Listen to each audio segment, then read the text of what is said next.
السلام علیکم ورحمۃ اللہ وبرکاتہ میرے دوستوں، میں ہوں اپنا دوست نثار جاوید، حاضر خدمت ہوں این جے ڈریم ٹی وی کے پلیٹ فارم سے۔ دوستوں، خبریں کیا گرم چل رہی ہیں، کیا ہو رہا ہے ہمارے ارد گرد۔ ہمارے ارد گرد کل زیادہ جو خبریں گرم رہیں وہ یہ رہیں کہ اسپیکر نے لیٹر لکھ دیا، پنجاب کے اسپیکر نے اور قومی اسمبلی کے اسپیکر نے لیٹر لکھ دیا کس کو؟ الیکشن کمیشن آف پاکستان کو۔ اچھا، اب یہ لیٹر کیا لکھا ہے، کیوں لکھا ہے، لکھنے کی ضرورت کیوں پیش آئی ہے؟ بہت ساری باتیں ہو رہی ہیں۔ اصل میں بات ہے محسوس نشستوں کی۔ جو محسوس نشستیں ہیں یہ ہوتی کیوں ہیں؟ پہلے تو یہ بات ہے، ہونے نہیں چاہیے۔ یہ جو جمہوریت نہ ہوئی، پھر جمہوریت کا مطلب یہ ہوتا ہے الیکٹڈ نمائندے جو الیکٹڈ ہوں، عوام نے الیکٹ کر کے بھیجا ہو، ان نمائندوں کی نشستیں، وہ جو وہاں پہ جب بیٹھ کے ووٹنگ کریں، ڈیفینیٹلی وہ عوام کے نمائندے ہونے چاہیے، الیکٹڈ بائی عوام ہونے چاہیے۔ لیکن محسوس نشستوں کا کوئی بھی ریزن، یہاں پہ خواتین کو گھسیڑنا تھا، امریکہ کی غلامی تھی، اصل میں ہم غلام تو ہے نا، تو وہاں سے آرڈر آیا جی محسوس نشست سے رکھے ادھر اتنے پرسنٹ خواتین ہونے چاہیے، اقلیت اتنے پرسنٹ ہونے چاہیے۔ خیر، وہ ایک سسٹم بنا دیا گیا کہ کوئی بھی بندہ عوام سے ووٹ لے کے آئے، وہ 2 3 4 جتنی جماعتیں ہوں گی، جتنے پرسنٹ ووٹ لیں گی اتنے وہ جیسے تول کے نہیں حصہ بمطابق جسا تول کے اس کے جھولی میں ڈال دی جائیں گی، یہ لو جی تمہاری اتنی بنتی ہیں، یہ تم بھیڑ بکریاں لے جاؤ۔ اور جب بھی تم ووٹ ڈالو گے تو یہ تمہیں ووٹ دیں گی، تمہاری طاقت بنائیں گی۔ وہ اصل میں طاقت کو بیلنس اور ان بیلنس کرنے کے لیے بھی کام آنے لگی۔ پر کسا مقصر ہے، وہ عوام نے ان کو الیکٹ نہیں کیا ہوتا، وہ بس آ جاتی ہیں۔ بہت کم چانسز ہوتے ہیں کہ عوام کی سپورٹ ان کو ہو، ورنہ وہ آ جاتی ہیں۔ پارٹیاں اپنی عورتوں کو، یہ جو اتنی ہماری وومن سیٹس ہیں، وہ ہم نے، یہ میری ورکر ہے، زیادہ کام کرتی ہے، زیادہ اچھی لگتی ہے، اس کو میں نے یہ دے دی ہے، مطلب کہ وہ اس میں عوام کا کوئی عمل دخل ہی نہیں، اور ووٹنگ جو ہے نا، اس کی ووٹنگ سے عوام کی تقدیر بدلنی، یہ کیسی جمہوریت ہے؟ اندازہ کریں آپ۔ عوام نے اس کو سلیکٹ نہیں کیا، لیکن وہ جو ووٹ ڈالے گی اس سے عوام کی زندگیاں اوپر نیچے جائیں گی۔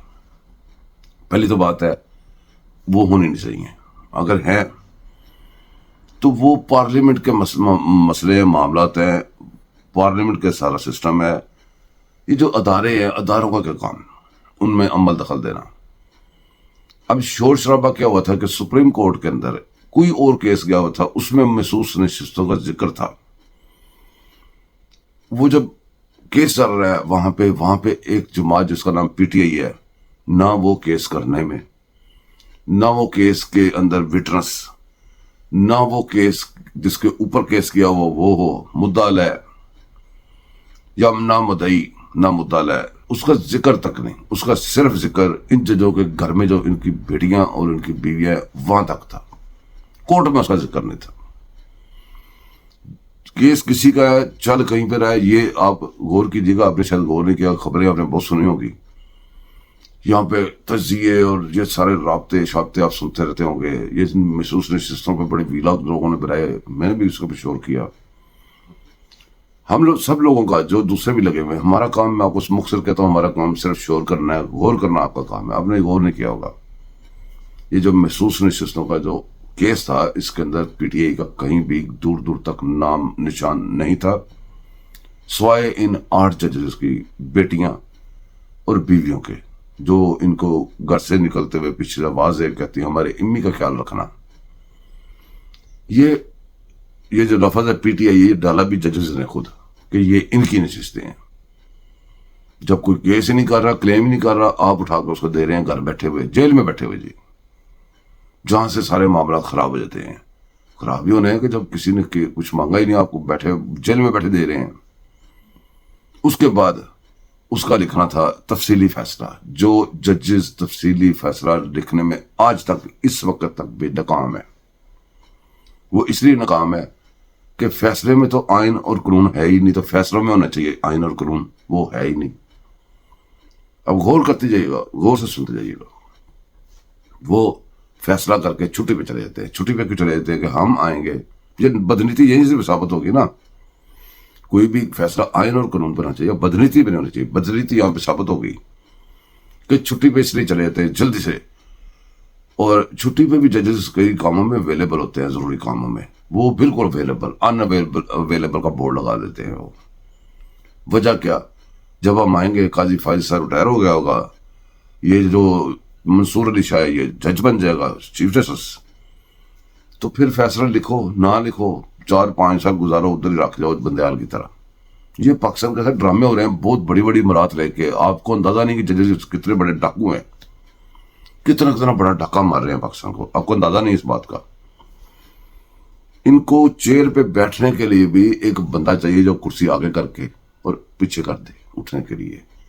آپ اندازہ کریں کہ یہاں تک یہ ہمارے اوپر بوجھ بنے ہوئے ہیں. یہ تو باتھ روم جا کے پتہ نہیں میں اب کیا کہوں ادھر. بہرحال آپ خود سمجھدار ہیں، سمجھ تو آپ گئے ہوں گے. آگے چلتے ہیں کہ یہ لوگ وہاں سے جا کے چھٹی پہ چھپے جاتے ہیں. ان کو قاضی فائز صاحب جو چیف جسٹس ہے وہ ایک نوٹس جاری کرتا ہے جس کے اندر لکھتا ہے کہ بھی یہ جو ہے نا اس کا تفصیلی فیصلہ فوری ہمیں جاری کرنا پڑے گا آئین اور قانون کے مطابق. آگے سے کوئی جواب نہیں دیتے، بالکل خاموشی سے اپنی چھٹیاں گزارتے گھومتے پھرتے رہتے ہیں. ادھر پارلیمنٹ کے اندر ایک قانون پیش ہو جاتا ہے. اس قانون کو چاہیے ہوتی ہے 2/3 کی اکثریت. جب وہ 2/3 کی اکثریت چاہیے ہوتی ہے، ان سب کو پتہ چل جاتا ہے اگر یہ جو 2/3 کی اکثریت مل گئی اس میں کر دیں گے، یہ قوانین میں ترمیمیں کر دیں گے.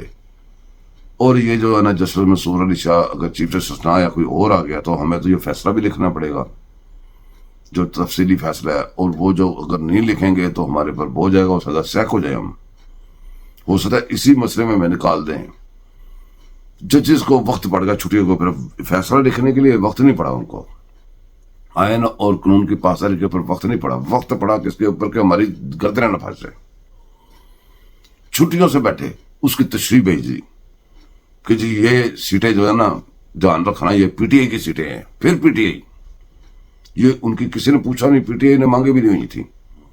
یہ پی ٹی آئی کی سیٹیں ہیں، ان کے اوپر کو ہاتھ نہ صاف کر جائے تاکہ وہ ووٹنگ جب ہو تو ہم کہیں کہ یہ پی ٹی آئی کے بندے ہیں، یہ تو ووٹ ڈال ہی نہیں سکتے. سو مسئلے اس میں ڈال دیں. یہاں پہ آ کے ججز کہاں پھنس رہے تھے. اگر یہ گورنمنٹ کر بھی لیتی انہوں نے اور پھنس جانا تھا. کبھی آپ نے غور کیا؟ پہلے یہ کہتے تھے جب بندہ اپنی پارٹی کے اگینسٹ ووٹ ڈالے ووٹ کاؤنٹ ہو جائے گا لیکن بندہ نااہل ہو جائے گا. پھر ہو گیا کہ جب وہ بندہ بھی نااہل ہو جائے گا ووٹ بھی کاؤنٹ نہیں ہوگا. اب اگر یہ ووٹ ڈلوا لیتے ہیں ان لوگوں سے تو پھر جو انہوں نے لاسٹ ٹائم فیصلہ کیا تھا وہ صحیح تھا یا پہلے والا صحیح تھا؟ یہ تو پھنس رہے تھے اس میں بھی. بہرحال وہ انہوں نے جلد سے اس کی تشریح پھینکی باہر سے. فیصلے کی تشریح، فیصلہ نہیں آیا، اس کی تشریح کہ یہ بندے پی ٹی آئی کے ہیں، یہ ووٹ ادھر ادھر نہیں ڈال سکتے. ٹھیک ہو گیا جی. اب گورنمنٹ کو نہیں پتا ہوگا. گورنمنٹ ایک بہت بڑی چیز ہوتی ہے، بہت بڑی ایک باڈی ہے. کافی سارے لوگ مل کے بڑے دماغ مل کے بیٹھے ہوتے ہیں. خاص طور پہ یہ جو گورنمنٹ بنی ہے اس کے اندر تو جتنے سیاسی لوگ ہیں، پی ٹی آئی تو کوئی سیاسی جماعت نہیں ہے. وہ تو ایک وہ فوجی گھوڑے پہ بیٹھ کے آئی تلوار اور بندوق کے ساتھ، ہماری بندوقیں لے کے آئی، ہمارے اوپر قابض ہو کے ہمیں لوٹ کے ابھی تک ہماری جان نہیں چھوڑ رہی. اور اس کے اوپر بھی بات کرتے ہیں ابھی کورٹ مارشل پہ. بہرحال یہ 2 ہی خبریں کل گرم تھی، ایک کورٹ مارشل والی اور یہ والی. اب گورنمنٹ نے اس کے پاس بہت سارے راستے ہیں. اس نے ایک اور بھی قانون پاس کر کے رکھا ہوا تھا جو کہ صدر پاکستان کے سائن ہو چکے ہوئے تھے. اس قانون کے مطابق وہ جو یہ کہتے ہیں 2/3 اکثریت تو انہوں نے پہلے کر کے رکھی ہوئی ہے. ان کو تو ویسے ڈرا کے دوڑا رہے ہیں. کبھی کہتے ہیں آئینی ترمیم آ رہی ہے، کبھی یہ آ رہی ہے. یہ تو ایسے پاگل ہو کے بھاگتے پھرتے ہیں. ان کو انہوں نے بندوبست کیا ہوا ہے. اسپیکر نے، قومی اسمبلی کا اسپیکر نے، پنجاب اسمبلی کا اسپیکر نے، اوپر سے الیکشن کمیشن کو سمجھ نہیں لگ رہی کہ میں نے کرنا کیا. وہ روزانہ اجلاس بلا کے بیٹھا ہوتا ہے. نہ اس کو سمجھ لگ رہی ہے کہ جی سپریم کورٹ نے ادھر یہ کہا ہے، ادھر یہ کہا ہے. کبھی سپریم کورٹ سے پوچھوں کیا کروں، سپریم کورٹ اس کو دھمکیاں لگا رہا ہے. یہ فیصلہ نہیں تھا، نہ ہی وہ تشریح تھی، یہ دھمکیاں تھی سیدھی. وہ اس کے اوپر بیٹھے ہوئے تھے. انہوں نے وہ لکھ دیا ایک لیٹر دونوں نے. انہوں نے کہا بھائی جی یہ کیا کر رہے ہو ادھر بیٹھ کے آپ؟ وہ جو سپریم کورٹ کی باتیں ہو رہی ہیں، سپریم کورٹ جو آپ کو لکھ رہا ہے وہ پرانے قانون کے مطابق تھا. یہ نیا قانون پاس ہو گیا ہوا ہے. یہ صدر نے اس کو سائن کر دیا فلاں ڈیٹ سے یہ لاگو ہے، لہذا محسوس رہی حصوں کو بانٹ دیا جائے اپنے اپنی وہ اس کے حساب سے گنتی کے حساب سے. ابھی وہ بٹتی ہیں اگر آدھے گھنٹے کے بعد 15 منٹ کے بعد ان کے پاس 2 اکثریت آ جاتی ہے، لو رکھ لو اپنی ترمیم میں رکھ لو سارا کچھ. اب مسئلہ یہ ہے کہ ہمیں کس بات پہ خوشی ہونی چاہیے؟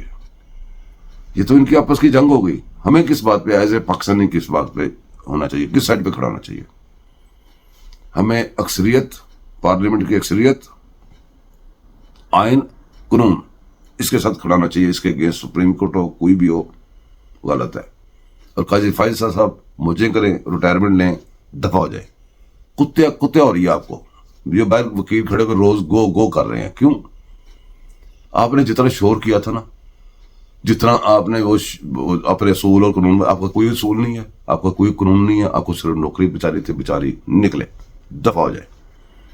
اچھا اب بات آ جائے گا جو کہ دوسری جو خبر کل بہت مشہور تھی، وہ خبر نما ایک اطلاع تھی، خبر نما ایک وہ تھا کہ جی فیض حمید کے بارے میں کافی وہ کہیں سے آئی ہوئی تھی خبر، اور سارے لوگ وہ دے رہے تھے فیض حمید کا کورٹ مارشل.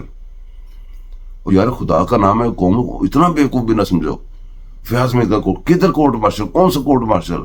کیا ڈرامہ لگایا ہوا ہے؟ ہر ایک الگ الگ جرم کے اوپر الگ الگ کورٹ مارشل ہوتا ہے. کبھی ہوا ہے کہ بھی آپ سارے کیس ملا دیں، اس کے اوپر یہ بھی نکلے گا، اچھا جو نکلے گا پھر اس کے اوپر بھی ایک اکٹھا ہی کر لیں گے. تو اگر کورٹ مارشل بھی ایسے ہی ہوتے ہیں جیسے یہ آپ کا ہو رہا ہے، تو پھر سپریم کورٹ ہی ٹھیک ہے، پھر دوسرے کورٹ ہی ٹھیک ہے. وہ بھی اسی طرح موجے لگائی رکھیں گے اس کی جیسے آپ نے لگائی ہوئی ہیں. بھائی آپ کا بندہ ہے، آپ کو کہہ رہے ہیں کہ آپ اپنے بندوں کو اپنے منجی تھلے ڈانگ پھیرو، اپنے بندے کو ٹھیک کرو. آپ ہمیں روز بتائی جا رہے ہو اس کا کورٹ مارشل ہو رہا ہے، 9 مئی والے کو نہیں چھوڑیں گے، فلانا نہیں کریں. وہ ہمیں کیا بتا رہے ہو؟ یہ تمہارے پودے لگائے ہوئے، تمہارا فیض حمید، تمہارا باجوہ. کیسے ہو سکتا ہے باجوہ اور فیض حمید کٹھے ہوں؟ باجوہ فیض حمید کا بوس ہو، اس کا کورٹ مارشل ہو رہا ہے، اس کا نہیں ہو رہا. یہ عجیب منطقیں ہیں. بہرحال اس کے اوپر کافی بات کرنی پڑنی ہے، کرنی چاہیے سب کو. بعد میں کریں گے. یہ سب فوجی ٹکوسلے ہیں، یہ سب ڈرامے ہیں، یہ کر دیں گے، وہ کر دیں گے. یہ ساری جگہ پہ یہی کہتے ہیں، امریکہ بھی کہتے ہیں یہ کر دیں گے. وہ فلسطین کو بھی، فلسطین کی باری بھی وہ بھی اعلان کرتے ہیں کہ یہ کر دیں گے. انڈیا کو بھی کہتے ہیں یہ کر دیں گے، وہ کر دیں گے. کچے کے ڈاکو سے مارے نہیں جا رہے، کچے کے ڈاکو پاکستانی کو اٹھا کے لے جا رہے ہیں، پیسے دے رہے. اب میں کیا بولوں؟ جیسے میں یوتھیوں کو بولتا ہوں ویسے یوتھیوں کو بولتا رہتا ہوں، لیکن دل نہیں کرتا. یوتھیوں بہرحال آپ کے لیے میرے پاس ایک ہی فکر ہوتا ہے، ساری سچویشن دیکھو اور ڈب کے مر جاؤ بغیر تو لکھ دی رانا تاڑے تھے. بہرحال یہ تو یوتھیوں کے ساتھ بات چیت چلتی رہتی ہے. باتیں بہت لمبی ہو جائیں گی. دعاؤں میں یاد رکھیے گا. چینل کو سبسکرائب کیجیے گا، لائک کیجیے گا، شیئر کیجیے گا. اللہ حافظ.